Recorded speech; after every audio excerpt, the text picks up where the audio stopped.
Ayan po guys, ito po ang ating ulam. Ayan. Manubo guys, ayan. Lagay tayo na, ayan, meron pa rin paano yung, yung ampalaya po natin. Nakuha po natin doon sa taniman po natin, mayroon pa rin po siyang bunga. Tapos ilagay po tayo ng malunggay. Ayan.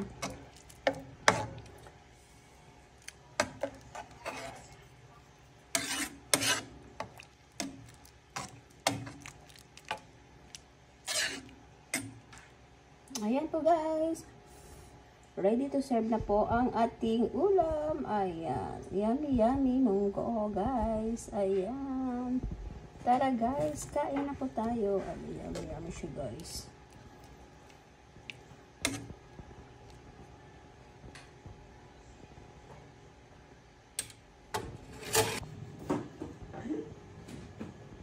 Ayan na po guys. Ayan, ready to serve na po ang ating ulam.